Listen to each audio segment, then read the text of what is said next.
आज महाशिवरात्री असून महाशिवरात्री निमित्ताने जळगाव शहरातलं प्रसिद्ध आणि जागृत देवस्थान असलेल्या ओंकारेश्वर मंदिरावर भाविकांची मोठी गर्दी झाल्याचं चित्र पाहायला मिळतं आहे। आपण ओंकारेश्वर मंदिरावर आहोत आणि या ठिकाणी जर आपण बघितलं तर भाविकांच्या मोठ्या रांगा लागल्याचं दृश्य या ठिकाणी पाहायला मिळतं आहे। महादेवाचा आणि शिवशंभूचा गजर या ठिकाणी केला जातो आहे। महिला असेल किंवा पुरुष असतील मोठ्या संख्येने भाविकांची या ठिकाणी गर्दी झालेली आहे आणि आतमध्ये देखील बघतोय आपण आज पहाटेपासूनच या ठिकाणी जे आहे मंदिर भाविकांसाठी जे होतं ते खुलं करण्यात आलेलं होतं आणि वेगवेगळ्या पूजा असतील, अभिषेक असतील या ठिकाणी पार पडतात आपल्याला पाहायला मिळत आहेत आणि सकाळपासूनच जे आहे भाविकांच्या रांगा या ठिकाणी दर्शनासाठी लागल्याचं चित्र पाहायला मिळतं आहे। आज महाशिवरात्री निमित्तानं या ठिकाणी पहाटेच मंदिर जे होतं या ठिकाणी उघडण्यात आलेलं आहे आणि मंदिर उघडण्यात आल्यानंतर जे आहे या ठिकाणी भाविकांनी पहाटेपासूनच दर्शनासाठी मोठी गर्दी केल्याचं चित्र पाहायला मिळतं आहे आणि मोठी गर्दी जी आहे या ठिकाणी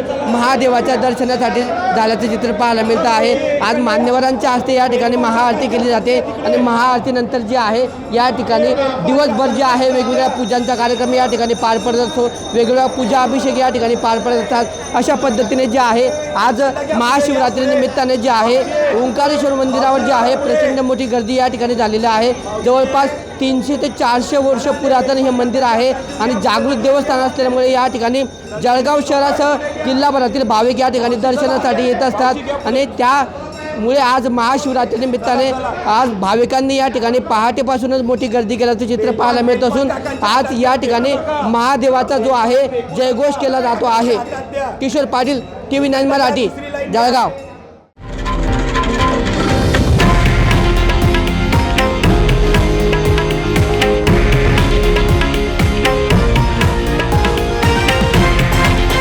हे आहे देशातील नंबर 1 न्यूज नेटवर्क आणि आपण पाहत आहात TV9 मराठी, एकमेव।